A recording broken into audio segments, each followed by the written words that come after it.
ග්‍රාමසේවක නිලධාරීතුමායි යතුරු අරන් ගියේ. ග්‍රාමසේවක නිලධාරීතුමාට මෙහි ඉන්න දායකයෝ කීප දෙනෙක් එක්කව කරගෙන එතුමාවත් අරගෙන ඔය දාපනේ මහින්ද හාමුදුරුවෝ මෙහි අපි බාරගත්තට පස්සේ මෙහි කඩ දානවා, කඩ පෙළියක් දානවා. ඔබලාට ඒ කඩ දෙනවා කියලා. ඒ කඩ ගැනීමේ බලාපොරොත්තුෙන් තමයි මේ දායකයෝ මේ විදිහට කන්ද විහාරයේ පාර්ශවයට නැඹුරු වෙලා මේ කටයුතු උදව් කරන්නේ. කොන්ක්‍රීට් තොරණ දානවා කියලා පොරොන්දු වෙලා දින මේ කට්ටියට ඒ ආසාවෙන් ඒගොල්ලෝ මේ කන්ද විහාරයේ ඒ පාර්ශවයේ පැත්ත අරගෙන මේ විහාරය ඒ පැත්තට නතු කරන තමයි ගොඩාක් කටයුතු කරේ. ආවාසයේ පාවහලා ආවාසයේ පොඩි කොටසක් තියෙනවා විවෘත කළා. ඒ කොටසේ තමයි හාමුදුරුවෝ සැතපෙන්නේ. කාමර ඔක්කොම බහලා තියෙන්නේ. එතුමා ඒ යතුරු බාර දෙන්න ඕනේ ප්‍රාදේශීය ලේකම්තුමාට. එතුමාගෙන් අහලා තමයි මේක කරන්න ඕනේ. මම මේ වැඩේ කරන්නද? ඔබතුමාගේ උපදෙස් ඕනේ. එහෙම කිසිවක් අහන්න නැතුව මේ කන්ද විහාරයේ දාපණී කියන හාමුදුරන්ගේ මේ කීම අහලා තමයි මේ කටයුතු කරේ. කන්ද විහාරයට දැනුම් දෙන්න තියාගන්න කිසිම අයිතියක් නැහැ කියලා. අපි බලාපොරොත්තු වෙන්නේ නැහැ එහෙම දෙයක් අපිට ඉෂ්ට වෙයි කියලා. නමුත් ඉෂ්ට වෙනවා නම් හොඳයි. ඒ අයටත් පින් සිද්ධ වෙයි එහෙම කරොත්. ඒක විශාල අකුසල කර්මයක්. බොහෝ දෙනෙක් හිතුවා මේ ස්ථානය බොහෝම ආදායම් තියෙන තැනක්. වන්දනා නඩේනවා, වන්දනා බස් වෙනවා, විදේශිකයන් බොහෝ එනවා. ඒ නිසා බොහෝ ආදායම් ඇති මේ ස්ථානට. ඒ නිසා මේ ස්ථානය අපි අල්ල ගන්න ඕන, අපි කොල්ල කා ගන්න ඕන, අපි කරන්න ඕන කියන අදහසෙන් තමයි මේ ස්ථානයේ විපත්ති ඔක්කොම කරන්න පටන් ගත්තේ. විදේශිකයන් අපෙන් අහනවා, "ඇයි මේක වහලා තියෙන්නේ? කවදින්ද වහලා තියෙන්නේ? මොකක්ද හේතුව? ඔයගොල්ලන්ට අයිතියක් නැද්ද?" නියෝජ්‍යාකාරයෙන් බැලුවොත් කන්ද විහාර පන්සල කියන්නේ අලුත්ගම අපට අයත් පන්සලක්. මේ තමයි මූලස්ථානය, මූලික ස්ථානය.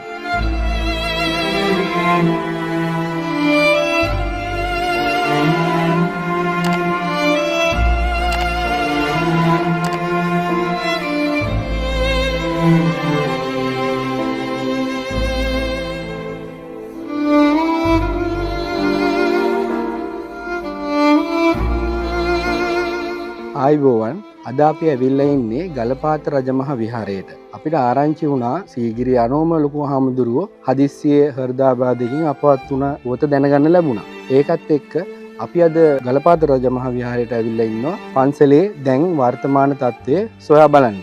අපිට ඉතින් හමු වුණා පන්සලේ දැඩි කාලයක් ලොකු හාමුදුරුවෝ සමග සහ ඊට කලින් හිටපු ලොකු හාමුදුරුවෝ සමග සම්බන්ධතාව පැවතු රතනපාල මාමා හම්බුණා.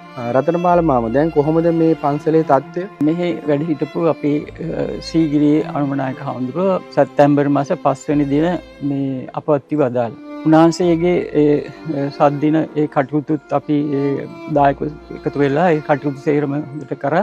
දානමය පින්කමත් කරා. එම දිනයන්හි මේ පන්සලට සම්බන්ධ වුණා මේ කන්ද විහාරයේ නායක හාමුදුරුවොත් හාමුදුරන්ගේ තවත් හාමුදුරු නමක් දාපනේ මහින්ද කියන හාමුදුරුවෝ. මේ අය මේතන පාලනය ගෙනියන්න තමයි ඒගොල්ලෝ ඇවිල්ලා තියෙන්නේ. ඉතින් එදත් කිව්වේ මේ අපි මෙතෙන්ට ඇවිල්ලා ඉන්නේ මේව ඔක්කොම බලා කරගෙන මේ පාලනය ගෙනියන්න මේ කියලා සඳහන් කරා. ඊට පස්සේ මේගොල්ලන් අනෝම නායක හාමුදුරන්ගේ ශිෂ්‍ය හාමුදුරු දෙනමක් වැඩ ඉන්නවා. එක් හාමුදුරු නමක් කැලණි විශ්වවිද්‍යාලයේ උපාධි හදාරමින් කටයුතු කරනවා. අපේ අනෙක් හාමුදුරුවෝ සම්බුක්කන ආනන්ද හාමුදුරුවෝ තමයි මේ විහාරයේ වැඩ ඉඳලා ඒ කටයුතු මේ පුණ්‍ය කටයුතු සේලක්ම කරගෙන යන්නේ. ඒ අතරතුර සැප්තැම්බර් 13 වෙනිදා කන්ද විහාරයේ පාර්ශවයේ දාපනේ මහින්ද කියන හාමුදුරුවෝ මෙහි ඇවිත් තවත් අපේ මේ ගමේ දායකයෝ කීප දෙනෙක් මුලා කරලා ඒ අයවත් එක් කරගෙන ග්‍රාම නිලධාරියාවත් මෙහෙට රැගෙනවි බලහත්කාරයෙන් මේ විහාරයේ දොර වහලා ඒක තීච්ච වටනා වස්තු ගැන සංගණනයක් කරලා බලහත්කාරයෙන් දොර වහලා ඒ අතුරු ග්‍රාම නිලධාරියලාව කරවා ඒවා ඒ දාපනේ මහින්ද හාමුදුරන්ට එම් නිලධාරියා බාර දුන්නා. ඊට පස්සේ මේ විහාරය වහලා තියෙන කිසි කෙනෙකුට වඳින්න පුදන්න ක්‍රමයක් නැහැ.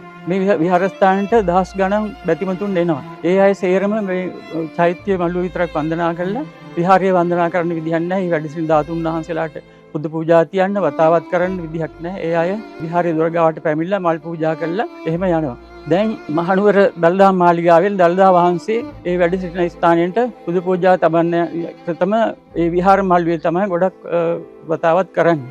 නමුත් අපිට විහාරය වසා තිබෙන නිසා ඒ කටයුතු කරන්න විදියක් නැහැ. බොහෝ දෙනෙක් ඉතින් අපේ මහා කාශ්‍යප මහ රහතන් වහන්සේගේ ශ්‍රී දන්ත ධාතුන් වහන්සේ වන්දනා කරන්නේ විහාරයට යන්න බැරුව. ඉතින් ඒ වන්දන දහස් ගණනක් ඇවිල්ලා ඒ වන්දනා කරන්න බැරුව අපහසුතාවයෙන් ඔවුන් යනවා. ඉතින් මේ ක්‍රියාව අපි බොහෝ වගකීම් තැන්වලට දැනුම් දුන්නා ප්‍රාදේශීය ලේකම්තුමාට ඒ වගේම පොලිස් ස්ථානයට. නමුත් ඒන් කිසිම අපිට සාධාරණයක් ඉස්තුනේ නැහැ.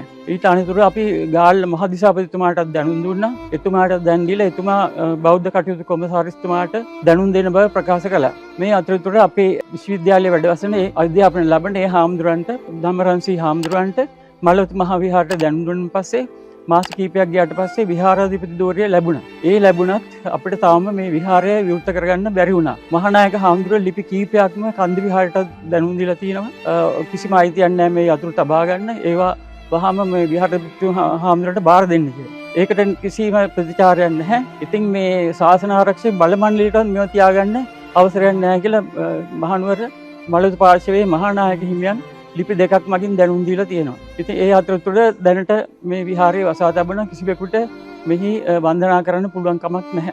දෙවි දේවතාවුන් වහන්සේට පූජා කරන්න, ධාතුන් වහන්සේලාට වත් පිළිවෙත් කරන්න, ඒ කිසිවක් කරන්න විදියක් නැහැ. අපි මේ පන්සලේ කුඩා කාලයේ සිටම මේ පන්සලේ සෙත් කවි කියන ඒවා, ඒ දෙවියන්ට පූජා කරන ඒවා ඒව ගොඩාක් පවත්වපු කෙනෙක්. එවකට හිටිය ඇලකාගේ පඤ්ඤාවාස කියන නායක ස්වාමීන් වහන්සේ. උන්වහන්සේගේ ශිෂ්‍ය හාමුදුරුවෝ නම තමයි මේ සීගිරිය අනෝම හාමුදුරුවෝ. ඒ අනෝම හාමුදුරන්ගෙන් පැවතෙන භික්ෂුන් වහන්සේලා තමයි අපි මේ ශිෂ්‍ය හාමුදුරුවෝ නම ඉන්නේ කල්ලිය විශ්වවිද්‍යාලේ රඹුක ධම්මදාස ධම්මරත්සී හාමුදුරුවෝ, ඒ වගේම රඹුක්කන ආනන්ද හාමුදුරුවෝ.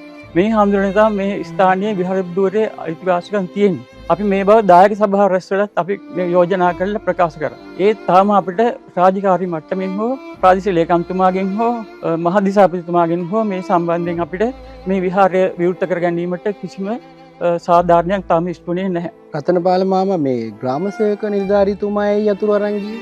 ඒ ග්‍රාම සේවක නිලධාරීතුමාට මෙහි ඉන්න දායකයෝ කීප දෙනෙක් එක්කව කරගෙන එතුමාව තරගෙන ඔය දාපනේ මහින්ද කියන හාමුදුරුවෝ මෙහි ඇවිල්ලා තියෙනවා.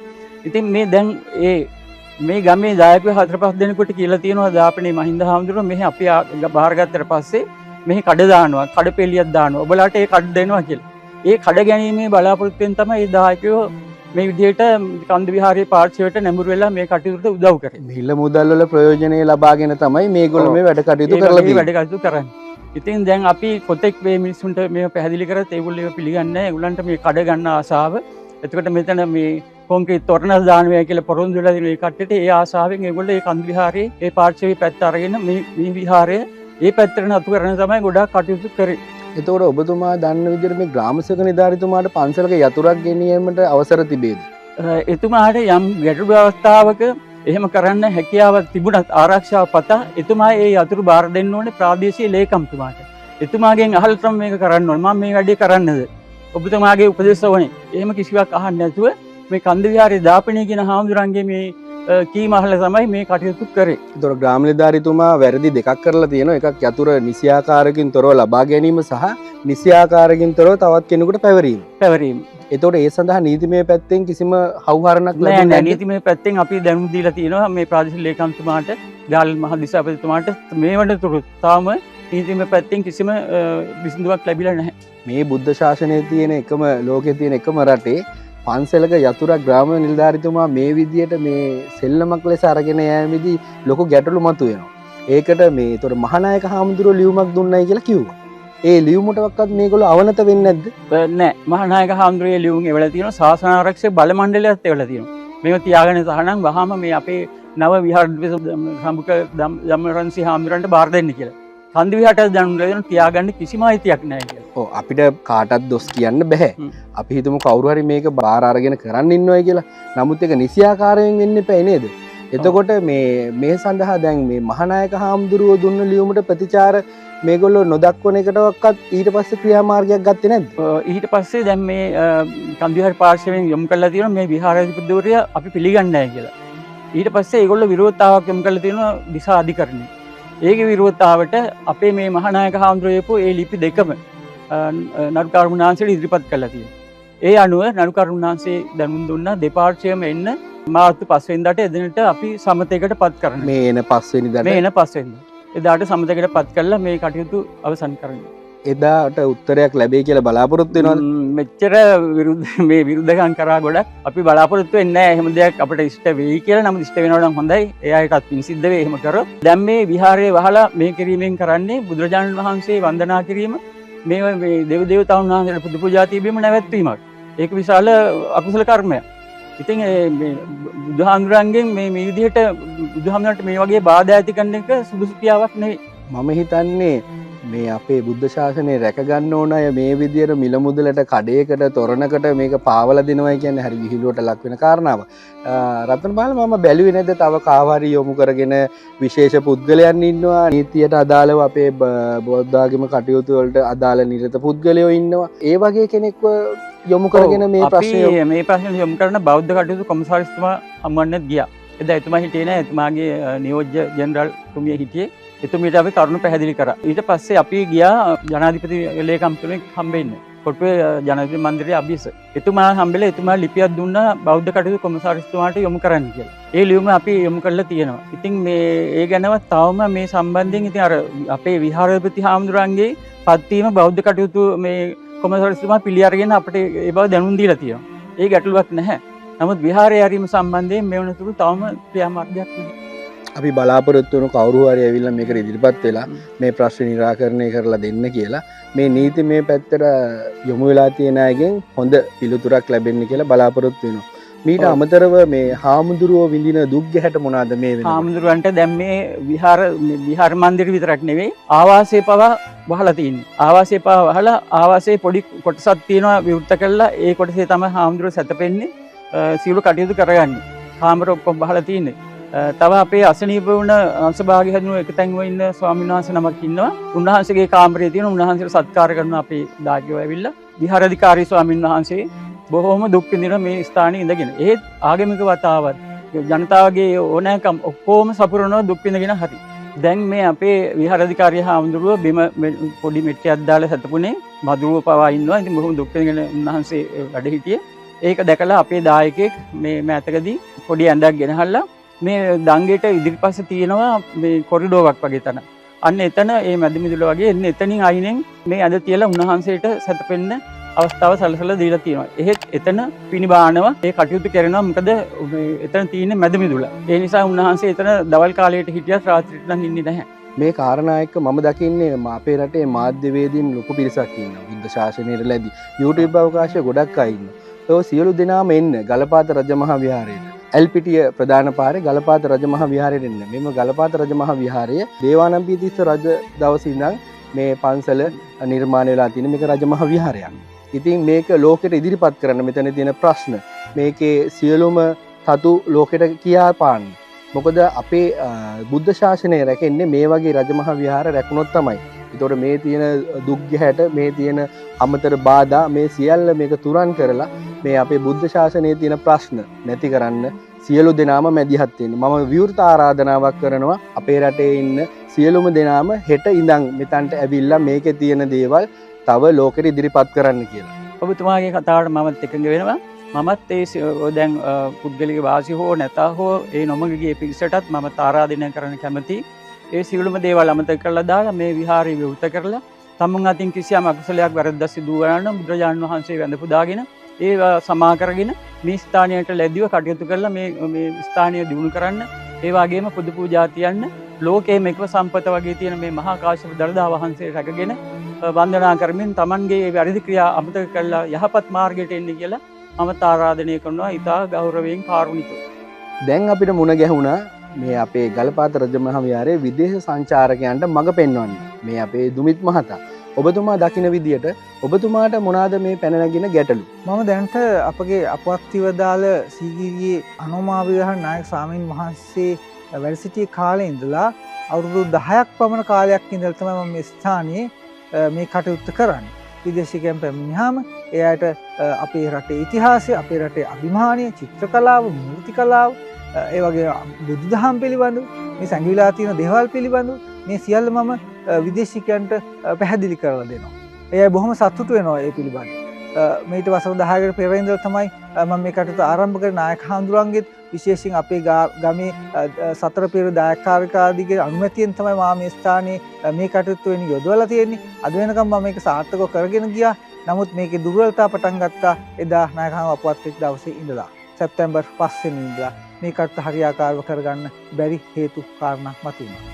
බොහෝ දෙනෙක් හිතුවා මේ ස්ථානය බොහෝම ආදායම් තියෙන තැනක්, වන්දනා නඩේනවා, වන්දනා බස් වෙනවා, විදේශිකයන් බොහෝ එනවා. ඒ නිසා බොහෝ ආදායම් ඇති මේ ස්ථානට. ඒ නිසා මේ ස්ථානය අපි අල්ල ගන්න ඕන, අපි කොල්ල කා ගන්න ඕන, අපි කරන්න ඕන කියන අදහසෙන් තමයි මේ ස්ථාන විපත්ති ඔක්කොම කරන්න පටන් ගත්තේ. ඉතින් ඇත්තටම කියනවා නම් මේ ස්ථානයෙන් තමයි අපේ ආනන්ද ප්‍රතිමාලය අනුබද්ධ විහාරය කියලා කියන්නේ එදා අපේ රටේ සම්පූර්ණයෙන්ම බුද්ධහම වෙනසිලා නැති වෙලා ගිය කාල පරිච්ඡේදයකදී පහළ වුණු අපේ වැලිවිටසි අසරසර සරණංකර සංඝරාජ මාහිමිපාණන් වහන්සේ ආරම්භ කරපු ඒ ශ්‍රාමය පාලි වංශික මහා නිකාය ඒ ආරම්භ කර භික්ෂු පරම්පරාව විසින් තමයි මේ ස්ථානය පවත්වාගෙන ආයුත්තේ පවත්වාගෙන යන්නේ. එතකොට ඒ නිසා තමයි අපගේ නායක ස්වාමීන් වහන්සේලාගේ ඊශ්වරයෙකු පූජ්‍ය දෙද්දුව ධම්මානන්ද කියන ස්වාමීන් වහන්සේ උන්වහන්සේ නුවරට වැඩම කළා. ගුරුවරයා වශයෙන් ඒ වැලිවිට අසරණ සරණංකර සංඝරාජ නාහිමියන් ළඟ වැඩවැසුමින් උපසම්පදාව අරගෙන 154 වන ශිෂ්‍යයා වශයෙන් ඉඳලා බොහෝ කාලයක් නුවර වැඩ වාසය කළා මේ ස්ථානයට වැඩමුවා. ඊට කලින් මේ ස්ථානේ පෘතුගීසීන් විසින් විනාශ කරලා දමන තිබුණා. භික්ෂුන් වහන්සේලා ඝාතනය කරලා තිබුණා. මේ ස්ථානේ මොකක්වත් තිබුණේ නැහැ. නටබුන් වශයෙන් තිබුණේ අවසානයේ ඉතුරු වෙලා චෛත්‍යරාජන් වහන්සේ කුඩාවට ගලින් කර චෛත්‍යයක් සහ අවශේෂ ස්ථාන කීපයක් පමණයි ඉතුරු වෙලා තිබුණේ. ඉතින් අන්න එහෙම තමයි මේ ස්ථානයේ නව ප්‍රබෝධය පිබිදීම ආරම්භ වුණේ. ඒ පූජ්‍ය දෙද්දුව ධම්මානන්ද කියන ස්වාමීන් වහන්සේගේ පරම්පරාව අද දක්වා නොකැඩී අවිච්ඡින්නව අද දක්වා පවතින මේ සංඝ පරම්පරාව. ඒ සංඝ පරම්පරාව තමයි උරුමේ නිසිපරිදි ලැබුණේ අපේ සීගිරියේ අනුවාවිධාන නායක හඳුන් වහන්සේට. ඉතින් උන්වහන්සේගේ ජේෂ්ඨ ශිෂ්‍යවරයන් වහන්සේලා වැඩ සිටිනවා මේ විහාරස්ථානයේ සහ ශාඛා විහාරස්ථාන වැඩ සිටිනවා. විශේෂයෙන්ම විදේශිකයන් පැමිණියාම ඒ අයට ලොකු ගැටලුවක් ඇති වෙනවා. මොකද මේ පිළිබඳව දන්නේ නැහැ කිසි කෙනෙක් වැඩිය. ඒ අනුව විශේෂයෙන්ම මේ පරම්පරා විශේෂත්වය තමයි 1976 පමණ කාලයේදී නැවතත් මේ අතිපූජ්‍ය දන්තධාතුන් වහන්සේ වැඩ සිටින අපේ මහා කාශ්‍යප මහරහතන් වහන්සේගේ දන්තධාතුන් වහන්සේ වැඩ සිටින විරාජමානව සිටින මේ චෛත්‍යරාජන් වහන්සේ උදෙසා පැවැත්වෙන පූජා පෙරහැර 1976 වර්ෂයේදී නැවතත් ආරම්භ කරන්න යෙදුණා. ඒ කාලේ වැඩ සිටිය අපේ ස්වාමින් වහන්සේලා මහා නායක ස්වාමීන් වහන්සේ විහාරපති ස්වාමින් වහන්සේලාගේ අනුදැනුම ඇතුව අද දක්වාම මේ පෙරහැර මංගල්‍ය සාර්ථකව විසිද්ධ කරන තැන තමයි මේ ස්ථානය. නමුත් දැන් එදා සැප්තැම්බර් 13 වෙනිදා මේ විහාරස්ථානයේ බලෙන්ම වසා දැම්මා. යතුරු ආදිය Tamanට රිසිසේ Tamanට අභිමත පරිදි පැහැරගෙන කොල්ල කාගෙන යන කියන එක තමයි අපිට කියන්න ඕනේ. ඒ නිසා මේ යතුරු පැහැරගෙන කොල්ල කාලා දැන් තියෙන්නේ. ඉතින් විදේශිකයන් බොහෝ දෙනෙක් බෙන්තට ආවහම මොනවද පෙන්වන්න තියෙන්නේ? අපේ උරුමය කියලා, අපේ අභිමානය කියලා, අපේ ඉතිහාසය කියලා, අපේ කලාව කියලා, අපේ මූර්ති කියලා, අපේ ධර්මය කියලා, බුද්ධාම කියලා පෙන්වන්න තියෙන්නේ මොනවද? දවෙත් මහත්තයා එතකොට මේ විදේශිකයන්ට පෙන්වන්න තියෙන ස්ථානත් දොරවල් දාලාද? ඔව් විදේශිකයන් මූලිකව එන්නේ මේ ස්ථානයේ තිබෙන චෛත්‍යරාජන් වහන්සේ සහ සෙල්ලිපිය සහ ගල්ලුළුවස්ස සහ මේ විහාර මන්දිර දෙක දැක බලා ගැනීම. ඊට අමතරව බොහෝ රටවල බෞද්ධ විදේශිකයන් එනවා වැඳ පුදා ගන්න. ඒ නිසා මේ අය කිසිම කෙනෙකුට දැන් මේ සඳහා නිසි සුසුකමක් පහසුකමක් අවසරයක් නැහැ. සැප්තැම්බර් 13 වෙනිදා ඉඳන් අද වෙනකම්ම මේවා දොරගොළු දාලා තියෙනවා. දොරවල් වහලා තියෙනවා. කොහොමද එතකොට අපිට ලොකු ගැටලුවක් ඇති වුණා. කොහොමද මේ ස්ථානය පිළිබඳව විස්තර කරලා දෙන්නේ? කොහොමද මේ ස්ථානයේ ඉතිහාසය පෙන්වන්නේ?